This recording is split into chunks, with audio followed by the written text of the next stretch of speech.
ചേട്ടാ എന്താ എന്താ എന്ത് പറ്റി? അമ്മ കയറ്റി ചാടി. നിന്റെ അമ്മ കിണറ്റി ചാടിയെന്ന് ഞാൻ എന്ത് ചെയ്യാനാ? എന്റെ അമ്മയല്ല, ഏലാട്ടന്റെ അമ്മ. എന്റെ അമ്മയൊക്കെ ഒന്ന് വേഗം കൊണ്ടുപോകണം. തുണിയിലേക്ക് പുഴയിലേക്ക് പോകണം. അതേ പിടിച്ച് കേട്ടിക്കോ.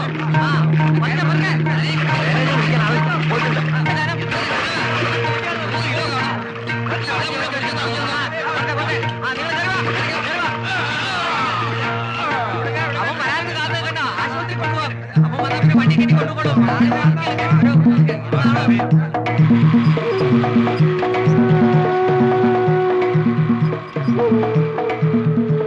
ആദ്യം ആരാ കണ്ടത്? ആ തെങ്ങ് കയറുന്ന വാസുവാ. വെള്ളം കുറെ കുടിച്ചോ? ഉണ്ടെന്നാ തോന്നണേ. എപ്പ നോക്കിയാലും ഈ തള്ളക്ക് കിണറ്റി ചാറില് തന്നെ.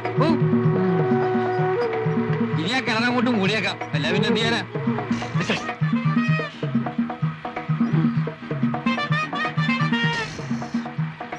കാറ്റ് പോവൂ?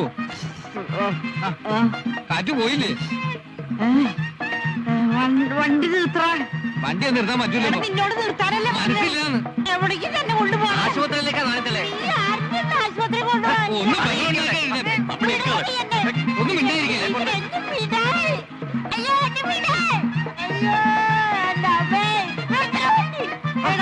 ചുമ്മാ ഇടങ്ങാറാക്കാതെ തള്ളൊന്ന് പിടിച്ചോ.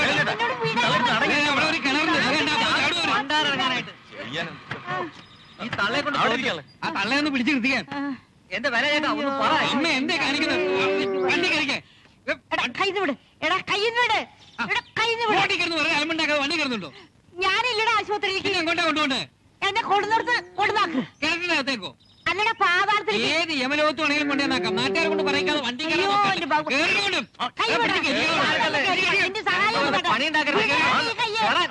ഞാൻ കേറിക്കോളാം. പറഞ്ഞ കേക്കില്ലടേ ഈശ്വരാ. അയ്യോ എന്റെ അമ്മേ. ഇനി ആര് വെള്ളത്തിൽ വീണാലും ആസ്പത്രി കൊണ്ടുപോണ പ്രശ്നമില്ല. ഓട്ടോറിക്ഷ കയറ്റി പഞ്ചായത്ത് റോഡിലൂടെ ഒറ്റ റൗണ്ട് സംഗതികളെ. വണ്ടി വിടാ.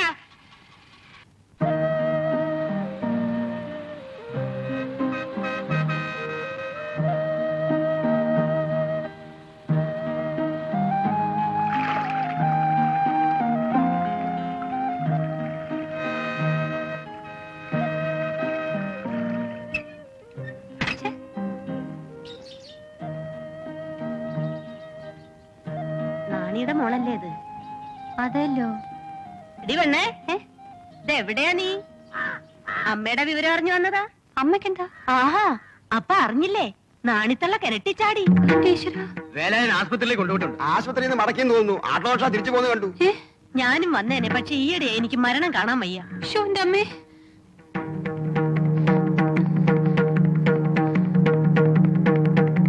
എന്താ ഇപ്പോഴെങ്കിലും ഒന്ന് വരാൻ തോന്നിയല്ലോ.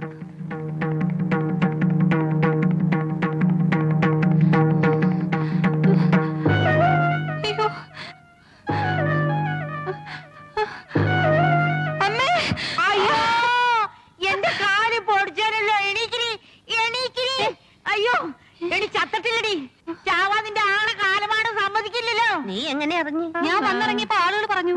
അവരുടെ വർത്താനം കേട്ടപ്പോ ഞാൻ കരുതി ചത്ത് കാണുമെന്നല്ലേ? ചത്തേനെ.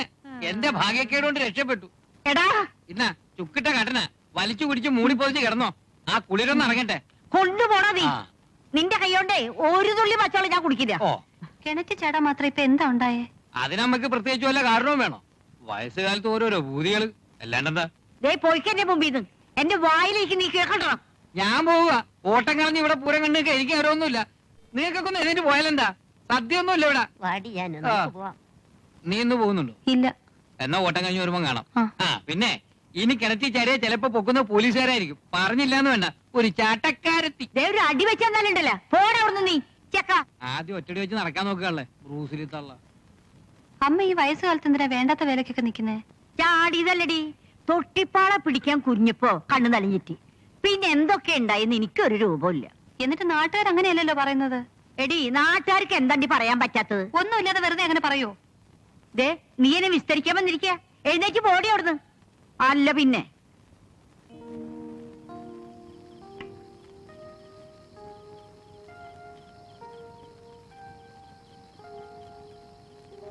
ചേട്ടൻ ഒരു കല്യാണം കഴിച്ചൂടെ? സ്വന്തമായിട്ട് ഒരു ഓട്ടോറിക്ഷ വാങ്ങിച്ചിട്ടേ ഉള്ളൂ എന്റെ കല്യാണം. അപ്പോഴേക്കും എന്റെ തല മണ്ണി കുത്തിണ്ടാവും. ആശ തരില്ലേ? ദേ എന്നെ കൊണ്ടിരുന്ന് എനിക്ക് വെച്ച് വിളമ്പി തരാൻ പറ്റില്ല. അമ്മ കുറച്ചു ദിവസം എന്റെ കൂടെ വന്ന് നിൽക്ക്. ഒറ്റയ്ക്കാവുമ്പോഴേ ചേട്ടന് ഇത്തിരി ഉത്തരവാദിത്വം ഒക്കെ ഉണ്ടാവുള്ളൂ. അത് ശരിയാ മോളെ, കണ്ണുള്ളപ്പോ കണ്ണിന്റെ വില അറിയില്ലല്ലോ. അല്ല, അതിന് അമ്മയെ അവിടെ നിർത്താൻ അളിയാൻ സമ്മതിക്കൂ? ഉണ്ണിയേട്ടന് എതിർപ്പൊന്നും ഉണ്ടാവില്ല. എന്നാ പിന്നെ ഞാനും കൂടെ വരാം. അല്ല, അമ്മയെ കൊണ്ടുവന്നേക്കാൻ എനിക്ക് അളിയനെ വാ നിറച്ച് അളിയോ എന്നൊന്ന് വിളിക്കണം. പൊന്നാരൻ തോട്ടത്തെ ഉണ്ണി വേണോൻ എന്റെ അളിയനാണെന്ന് പറയുന്നത് എനിക്കൊരു ഗമയല്ലേടി, അല്ലേ അമ്മേ? പിന്നല്ലാതെ നമുക്ക് എല്ലാവർക്കും സന്തോഷമുള്ള കാര്യല്ലേ. Humpty Dumpty sat on a wall. Humpty Dumpty had a great fall. Humpty Dumpty sat on a wall. Humpty Dumpty. ഇനി അച്ഛൻ്റെ എണ്ണം. Humpty Dumpty sat on a wall. Humpty Dumpty had a great fall. Rain, rain. അച്ഛാ, അമ്മയെ തോന്നുന്നു.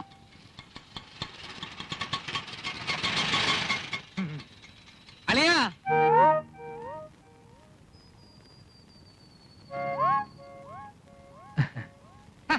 ഇളിച്ചു നിൽക്കാണ്ട് എന്റെ കയ്യൊന്ന് പിടിക്കണ്ടടാ. ഇളിച്ചേക്കാതെ കരയണോ തള്ളേ? ചെക്ക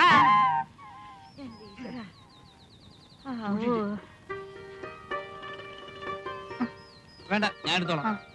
അമ്മേ. പാവാ, ഇതാരാന്നറിയോ മോക്ക്?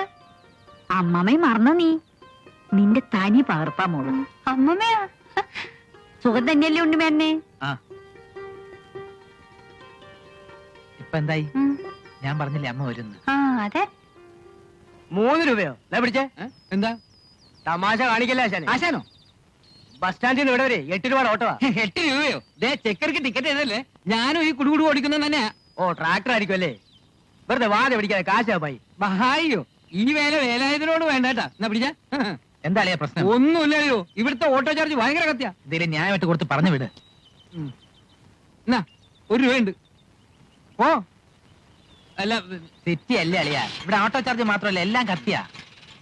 കഴിഞ്ഞുകൂടാൻ വലിയ പാടാ. അല്ല, ഞാൻ അകത്തേക്ക് കയറിക്കോട്ടെ. അതെന്താ അളിയ അങ്ങനെ ചോദിക്കുന്നത്? ഇത് അളിയന്റെയും കൂടെ വീടല്ലേ? അല്ല, അമ്മയോടെ നിർത്തുന്നതിൽ അളിയന് വിഷമമൊന്നുമില്ലല്ലോ? ഉണ്ടെങ്കിൽ പിന്നെ ഇങ്ങോട്ട് വരൂ. അളിയന് ഡ്രസ്സൊക്കെ ഒന്ന് മാറ്. രാധികേ, അയ്യോ, ഞാൻ നിൽക്കുന്നില്ല. അമ്മയും രാധികയും തനിച്ചു വിടണ്ടല്ലോ എന്ന് കരുതിയാ ഞാനും കൂടെ പോകുന്നത്. വണ്ടി വേറെ എടുത്തിനെ ഒപ്പിച്ചിട്ടാ ഞാൻ പോകുന്നത്. മുതലാളി അറിഞ്ഞാൽ ബമ്പറിളക്കും. രാധിക എവിടെ? അടുക്കളയിൽ കാണും. ആ,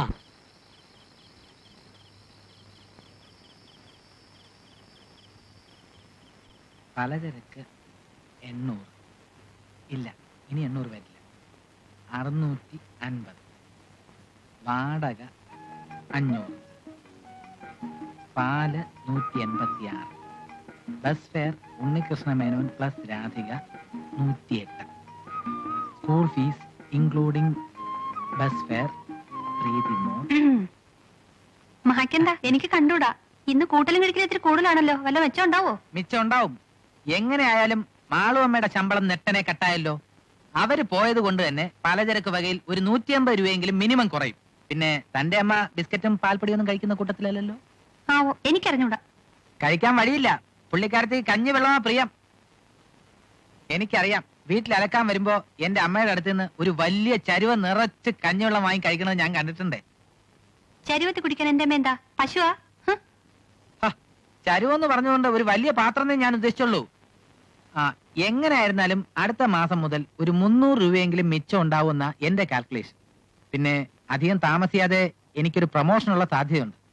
അങ്ങനെ ആവുമ്പോ വേതനത്തിൽ അല്പക്കൂടി വർധന ഉണ്ടാവും. അല്ല, തനിക്ക് വേതന വർധന ഒന്നുമില്ലേ?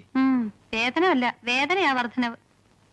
450 രൂപ ഇപ്പൊ തരുന്നത് തന്നെ അയാൾ വല്ലാതെ വേദനിച്ചിട്ടാ. വലിയ മുതലാളി കുഴപ്പമില്ല. അയാളുടെ മോനുണ്ടല്ലോ ഒരു സുന്ദര വീട്ടി, ആ മഹാബോർണ. ചിലപ്പോ എല്ലാം കൂടെ മോന്തയ്ക്ക് വലിച്ചെറിഞ്ഞേച്ച് കാരണത്തൊന്ന് പൊട്ടിച്ചേച്ചിറങ്ങി പോരാൻ തോന്നും. അല്ല, തന്റെ അടുത്ത് അശ്ലീലപരമായിട്ട് എന്തെങ്കിലും? എന്നാ രാധികയുടെ തനിനിറാവം കാണും. ആ ഒരു ധൈര്യമാണ് എന്റെ ഒരു ബലം. സത്യം പറഞ്ഞ തന്നെ ജോലിക്ക് വിടാൻ ഒട്ടും ഇഷ്ടമുണ്ടായിട്ടല്ല. പിന്നെ തൽക്കാലത്തേക്ക് ഒരു ഹെൽപ്പ് ആകുമല്ലോ എന്ന് കരുതി മാത്ര താനിങ്ങി വന്നേ. ഇരിക്ക്. ഒരു കാര്യം ചോദിക്കട്ടെ. കല്യാണത്തിന് മുമ്പ് താൻ ഒരുപാട് മോഹങ്ങൾ പറയായിരുന്നല്ലോ. ഇപ്പോ നഷ്ടബോധം തോന്നുന്നുണ്ടോ? എന്താ ഉണ്ണിയേട്ടാ ഇത്? എന്നെ കല്യാണം കഴിച്ചോണ്ട് ഉണ്ണിയേട്ടനല്ലേ നഷ്ടപ്പെട്ടിട്ടുള്ളൂ. അച്ഛൻ, അമ്മ, തറവാട്, സഹോദരങ്ങള്, അതേ ഉള്ളൂ എനിക്ക് സങ്കടം. ഏയ്, അതൊന്നും സാരമില്ല. ഏതായാലും അമ്മ വന്നതുകൊണ്ട് അടുത്ത മാസം മുതൽ നമ്മുടെ ബഡ്ജറ്റ് ഒരു മിച്ച ബഡ്ജറ്റ് ആയിരിക്കും.